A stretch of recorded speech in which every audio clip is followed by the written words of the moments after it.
저는 서른이 되어서야 오로지 제 인생을 살게 된 30대 여성입니다. 인도 속담에 잘못한 기차가 목적지에 데려다 준다는 말이 있다더군요. 저는 인도에는 가본 적도 없는 사람이지만 그 속담만큼은 믿어보고 싶어요. 제 인생과 너무 닮은 얘기라서요. 사람이 세상에 태어났다는 건 부모가 있다는 증거입니다. 그런데 저에게는 부모가 없어요. 저를 키우기 힘들었는지 아니면 실수로 저를 잃어버렸는지 그것도 아니라면 저만 남겨둔 채 세상을 떠나셨는지 그 이유는 알 수 없지만요. 제가 춘천에 있는 여관에 오게 된 것은 88 올림픽이 한창이던 9월 27일입니다. 보육원 원장님과 선생님들이 모여서 유도 대결을 보는 중이었습니다. 그때 대문 밖에서 아이 울음소리가 들렸고 원장님과 선생님들은 밖으로 달려 나왔다고 합니다. 눈앞에는 포대기에 둘둘 말린 갓난 아기가 있었어요. 바로 저입니다. 이름도 나이도 태어난 날짜도 그 어느 것도 남겨져 있지 않았다고 합니다.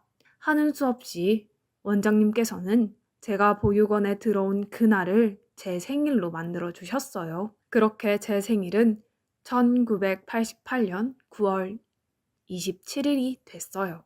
그날 이후 저는 쭉 그곳에서 자랐어요. 몇 번 입양을 갈 뻔했지만 이상하게 일이 잘 안 풀려서 매번 입양은 불발이 되고 말았어요. 결국 저는 보육원의 터줏대감이 되었어요.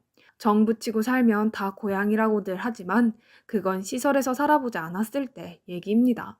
모든 시설 관계자들이 그런 건 아니겠지만 제가 자란 보육원의 원장님과 선생님들은 그리 좋은 분들만은 아니었어요. 적당한 거리를 두고 법의 테두리만 넘지 않는 선에서 우리를 보살펴 주었거든요. 그래도 이런 공간에서라도 살 수 있는 게 얼마나 다행이었는지 몰라요. 적어도 굶지 않고 학교는 다닐 수 있었으니까요. 비록 사교육을 받을 수 없는 보육원에서 자랐지만 저는 공부를 꽤 잘했어요. 고등학교 때까지는 전교 10등 안에 들었어요. 하지만 대학은 꿈도 꿀 수 없었어요. 저 같은 아이에게 대학은 사치니까요. 제 또래 아이들이 연애나 대입 등의 문제를 걱정할 때 저는 보육원을 나가게 되면 당장 어디서 살아야 하나 생계를 걱정해야 했으니까요. 시설에 사는 아이들은 만 18세가 되면 시설을 나가야 했거든요. 저 역시 그랬고요. 당장 살 곳을 찾는 것부터 암담했어요. 퇴소할 때 받을 수 있는 돈은 고작 500만 원 뿐인데 그걸로 집을 구하고 먹고 입고 생활비까지 다 충당해야 하거든요. 500만 원이 크다면 큰 돈이지만 한 사람이 사회로 나가기 위해 필요한 준비 자금으로는 턱없이 부족한 돈이기도 했어요. 그래서 퇴소를 하기 전에 살 집과 일자리를 먼저 구해놨습니다. 시설에 사는 아이들은 만 18세가 다가오면 모두 이런 현실적인 문제에 마주하게 됩니다. 그리고 그건 저에게 해당되는 일이었고요. 어김없이 저에게도 퇴소 날짜가 다가왔어요. 한 달 뒤면 19년간 살아온 시설을 나가야 했어요. 그 무렵부터 저는 매일 밤 악몽에 시달렸어요. 아직 살 곳과 직장을 구하지 못했거든요. 퇴소의 압박감은 엄청났어요. 밥맛도 없고 기운이 쭉 빠져서는 거의 시체처럼 하루하루를 보냈어요. 그런데 이런 제 고민을 하늘이 알았던 걸까요? 퇴소 2주 전 극적으로 살 곳이 정해졌어요. 보육원 실장님 덕분이었어요. 저희 보육원 출신인 수정 언니가 저를 받아주겠다고 한 것입니다. 수정 언니는 어렴풋이 얼굴이 기억나기는 하지만 저랑은 나이 차이도 많이 나고 그다지 친한 사이는 아니었어요. 같이 어울려 놀았던 기억이 없거든요. 하지만 선택의 여지는 없었습니다. 당장 나가서 살 곳이 필요했고 저를 받아주겠다는 사람은 수정 언니뿐이었으니까요. 그렇게 저는 고등학교 졸업식을 마치고 바로 수정 언니가 사는 안산으로 갔어요. 언니가 사는 집은 작은 부엌과 욕실이 딸린 복층 오피스텔이었는데 딱 봐도 한 사람 정도 살면 맞는 공간이었어요. 언니는 좁은 넓은 1층을 저는 매트리스와 안전뱅이 책상 하나가 겨우 들어가는 2층을 쓰기로 했어요. 월세와 공과금 그리고 생활비는 반반 내는 조건이었고요. 솔직히 저한테는 이 정도도 감지덕지였어요. 가끔 언니 남자친구가 집으로 찾아오면 저는 자리를 피해 밖에서 서너 시간을 보내야 했어요. 알바 끝나고 땀에 쩔어서 집에 왔는데 언니 남친이 와 있으면 정말 짜증이 났습니다. 그래도 어떻게 해요? 얹혀 사는 주제에. 그때는 조용히 나와서 근처 찜질방으로 향했어요. 수면실에서 자고 있으면 몇 시간 뒤 들어오라는 문자가 왔습니다. 그제서야 저는 피곤한 몸을 이끌고 집으로 향했어요.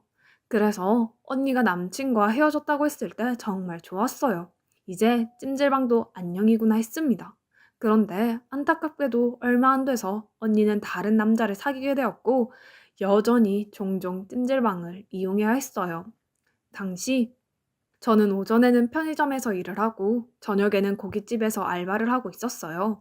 하루 두 탕을 뛰고 나면 몸은 힘들지만 월세 보증금이라도 모으려면 어쩔 수 없었어요.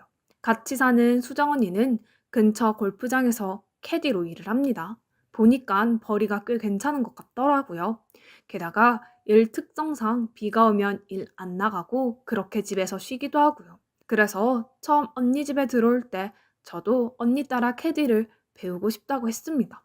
그랬더니 언니가 한사코 반대를 하더라고요. 혼자서 쉽게 돈 벌려고. 그러나 조금 서운했는데 알고 보니 그 반대였더라고요.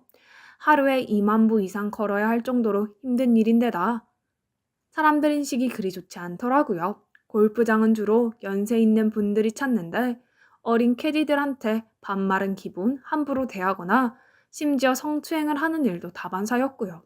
언니가 한사코 반대했던 것도 이 때문이었어요.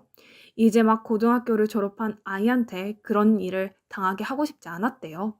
수정 언니의 얘기를 들어보니 세상에 돈 버는 일 중 쉬운 일은 없다는 걸 알 수 있었어요. 그래서 저는 힘이 들더라도 부지런히 뛰어서 돈 버는 걸로 만족하기로 했어요.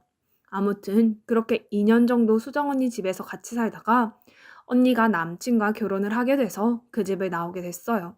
이제 정말 혼자 세상에 버려진 것 같았습니다. 그동안 식당과 편의점, 전단지 알바 등등 각종 아르바이트를 하며 모았던 돈으로 보증금 300에 월 30짜리 원룸을 얻었어요. 월 30, 얼마 안 되는 돈 같겠지만 저 같은 하루살이한테 엄청나게 압박이 되는 돈이었습니다. 밤낮으로 여러 군데 알바를 소화하느라 너무 힘들었지만 그래도 남에게 손 벌리지 않고 생계를 이어갈 수 있었고 적은 돈이지만 적금도 붓고 살 수 있었습니다. 제 인생에서 나름 행복했던 순간입니다. 하지만 시는 장난꾸러기라서 인간의 행복을 가만히 보고 있지 못한다더군요. 그러던 어느 날이었어요. 지친 몸으로 늦은 퇴근길에 나섰고 인적 드문 사거리쯤 왔을 때 건널목을 건너다 뺑소니 사고를 당했어요. 캄캄한 밤 순식간에 달려와 절치고 간 거라서 저는 차량에 대해 아무것도 기억이 나지 않았어요. CCTV는 물론 목격자도 없었습니다. 그렇게 저는 병원 신세를 져야 했어요. 돌봐줄 사람도 나 대신 일을 처리해줄 사람도 없이 한 달여간 병원 신세를 지게 된 저는 그 후 엄청난 빚에 시달려야 했어요. 뺑소니였기에 병원비를 고스란히 떠안아야 했거든요. 그뿐인가요? 이번 기간 동안 일을 쉬었으니 수입은 제로였고 다달이 월세며 각종 세금은 따박따박 나가야 했으니까요. 결국 저는 대부업체에서 대출을 받아 병원비를 정리했어요. 그걸로 모자라서 결국 월세방 보증금까지 헐어먹게 됐어요. 할 수 없이 저는 퇴원을 했습니다. 의사 선생님은 아직은 안 된다고 하셨지만 엄청난 대출이자와 월세, 그 밖에 생활비 압박에 어쩔 수 없었어요. 그렇게 저는 몸도 온전히 추스리기 전에 돈 때문에 다시 일을 시작해야 했어요. 밤마다 온몸이 부서지는 것 같은 고통이 몰려왔지만 참을 수밖에 없었어요. 대부업체로부터 불법 추심을 당해보면 육신의 고통은 끔찍한 시달림에 비해 아무것도 아니란 걸 알 수 있었거든요. 결국 저는 일을 늘리고 지출을 막아야 했어요. 하지만 이미 제 생활에서 더 이상 줄일 수 있는 부분은 없었어요. 먹는 걸 줄이는 것밖에는 방법이 없었어요. 일하던 식당에서 먹는 점심밥은 제 유일한 끼니였어요. 식당 일이 바빠서 끼니를 거르게 되는 날은 하루 종일 굶어야 했고요. 편의점에 삼각김밥이라도 하나 사 먹고 싶었지만 그 정도 여유도 제게는 없었습니다. 요즘 같은 세상에 굶고 사는 사람이 어디 있겠냐 하지만 의외로 나와 같은 처지의 사람들이 꽤 있더라고요. 일을 하면서도 배불리 먹을 수 없다는 건 사람을 정말 초라하게 만들었어요. 그렇게 그해 겨울 제 인생은 끝도 없는 터라서 저는 매일 허덕이고 있었습니다. 그런 저를 구해준 건 식당 사장님의 친구분이었어요. 젊은 사람이 어떻게 그러고 살아? 아가씨, 그러지 말고 선 한번 볼래? 남자가 학벌도 좋고 인물도 좋고 이름만 대면 알만한 대기업 출신이고 게다가 돈이 엄청 많다니까 결혼만 하면 아가씨 평생 돈 걱정 안 하고 살게 될 거야. 솔직히 솔깃했지만 한편으로는 의심이 가기도 했어요. 그렇게 좋은 조건의 남자가 왜 저 같은 여자를 하지만 제 처지를 생각하면 그런 의심 따위는 문제가 아니었어요. 그래서 정말 제 빚도 다 갚아주시는 거죠. 그렇다니까 시어머니 자리도 얼마나 좋은지 아가씨 그 집에 며느리로만 들어가면 땡 잡은 거라니까. 결국 저는 사장님 친구분의 소개로 선자리에 나가기로 했어요. 약속 장소에 나가보니 남자는 먼저 와 있더군요. 나이는 40대 초반 정도 되어 보였는데 소개해준 아주머니 말대로 잘생긴 데다가 귀티가 난다고 할까요? 많이 배운 사람 같다고나 할까? 암튼 저와는 다른 세계 사람 같았어요. 그런데 이 자리가 불편한 건지 제가 마음에 안 드는 건지 남자는 어두운 표정으로 말없이 그저 앉아있을 뿐이었어요. 저는 어떻게든 남자에게 잘 보이려고 이런저런 얘기를 떠들었어요. 솔직히 제가 말을 하면서도 내가 지금 무슨 소리를 하는 건가 싶을 정도로 정신이 없었어요. 그때였습니다. 남자의 휠체어가 들어온 거였어요. 남자의 상대가 왜 나 같은 여자가 뽑혔는지 그 이유가 궁금했는데 바로 이것 때문이었습니다. 남자에게는 두 다리가 없었어요. 휠체어에 앉아 담요로 하반신을 덮고 있었지만 두 다리 부분이 비어있는 건 충분히 알아볼 수 있었거든요. 그러고 보니 제가 안으로 들어설 때도 남자는 자리에 앉아 있었기에 저는 남자가 앉아있는 의자가 휠체어였다는 걸 생각도 못했습니다. 황당한 표정을 읽은 남자는 그제서야 처음으로 입을 열었어요. 10년 전 사고로 두 다리를 잃었어요. 평생 일어설 수도 걸을 수도 없어요. 그쪽은 아직 나이도 어리고 앞으로 할 수 있는 일도 많을 텐데 왜 이런 자리에 나왔어요? 왜 나 같은 남자랑 결혼하려는 거냐고요? 지금이라도 거절하세요. 그리고 당신 인생 사세요. 그깟 돈 몇 푼에 하나뿐인 인생 헐값에 팔지 말고. 남자는 경멸에 찬 눈빛으로 저를 쏘아보며 말했어요.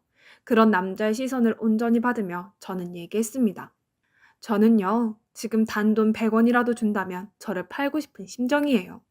그깟 돈 몇 푼에 제 인생은 이미 복구할 수 없을 정도로 망가져 버렸으니까요. 오늘 이 자리에 왜 나왔냐고요? 살고 싶어서요. 이렇게라도 살고 싶어서요. 나도 모르게 눈물이 났어요.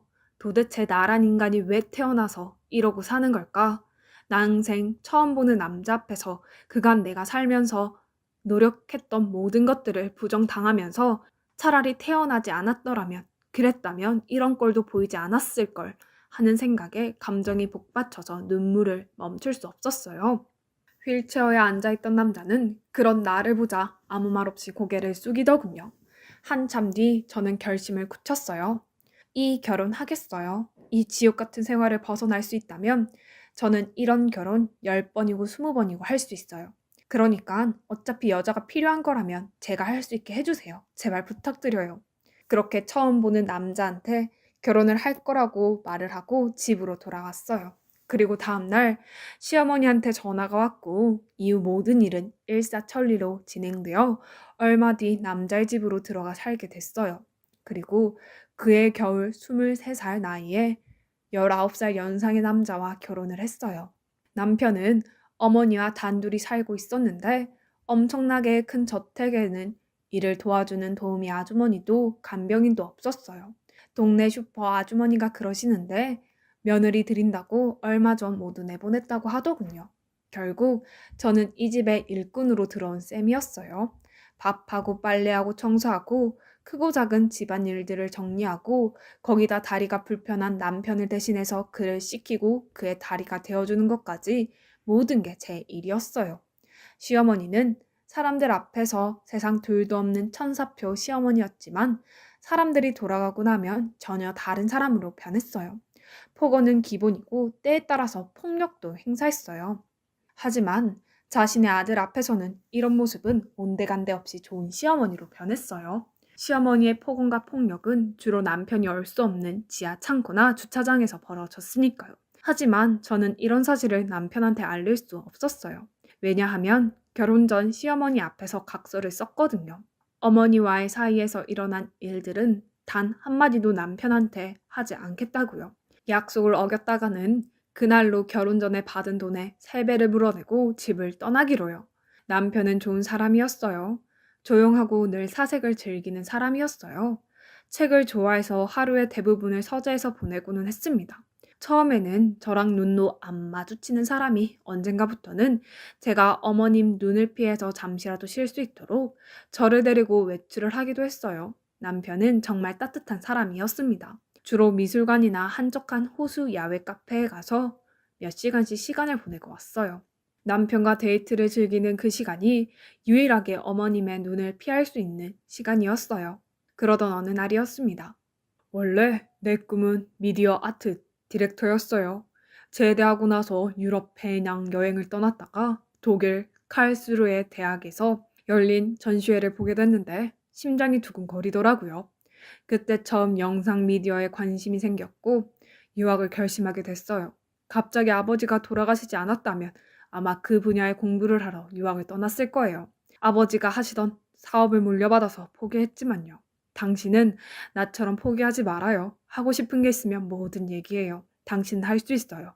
내가 도와줄게요. 처음이었습니다. 누군가 나에게 포기하지 말라고 말해준 건 그날 이후 저는 남편의 서재에서 남편과 함께 책을 읽고 제가 하고 싶었던 일들에 대해 생각하는 시간을 가졌어요. 물론 어머님 눈을 피해서요. 그리고 드디어 제가 뭘 하고 싶은지 조금씩 윤곽이 잡혀가고 있었어요. 그런 데이트라면 데이트 같은 시간을 하루하루 보내면서 남편과 저도 어느 평범한 연인처럼 행복했습니다. 남편의 웃는 모습도 늘어가고 있었어요. 저는 그 웃는 모습이 정말 좋았어요.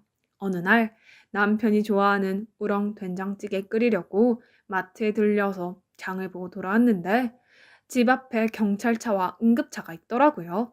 부모님, 무슨 일이래요? 저는 현관 앞에 하얗게 질린 채 서 있는 어머님을 보고 물었습니다. 어머님은 저를 보자 눈물만 뚝뚝 흘리더라고요.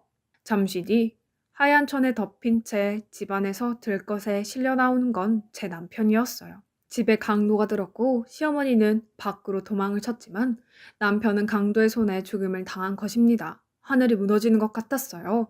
내 인생의 유일한 내 편이었던 남편이 이렇게 허망하게 세상을 떠났다니 믿을 수가 없었습니다.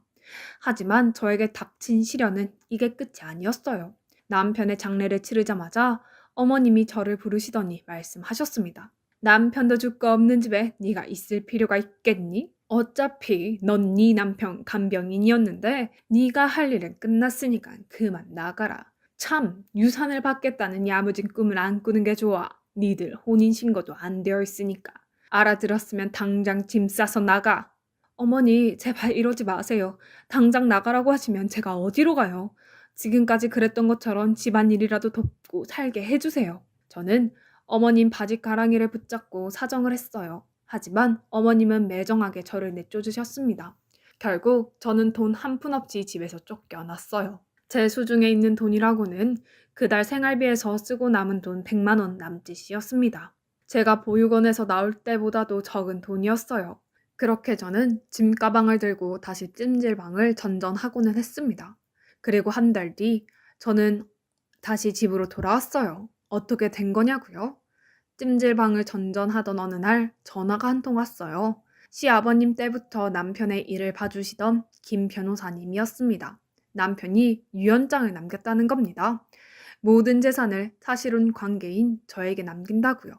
기적과 같은 일이었어요. 덕분에 저는 다시 집으로 들어가서 살게 됐고 저는 제가 당했던 것처럼 어머님을 집에서 내쫓아 버렸어요. 왜냐면 남편이 제게 남긴 편지를 통해서 알게 됐거든요. 어머님이 남편의 친어머니가 아니라는 사실을요. 시아버님의 비서였는데 어머님이 돌아가시자 아버님을 유혹해서 결혼을 했고 그렇게 이 집에 들어온 거였어요. 그런데 야속하게도 결혼하고 바로 아버님이 돌아가셨고 이전에 만들어 놓은 유언장에 어머니 얘기는 없었던 관계로 모든 재산은 유일한 혈육인 아들에게 남긴다던 아버님의 유언대로 남편에게 간 것이었습니다.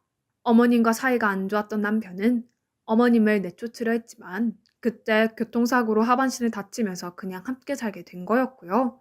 어머니한테는 제 남편이 눈에 가시였어요. 남편만 죽으면 그 재산이 다 자기 것이었으니까요.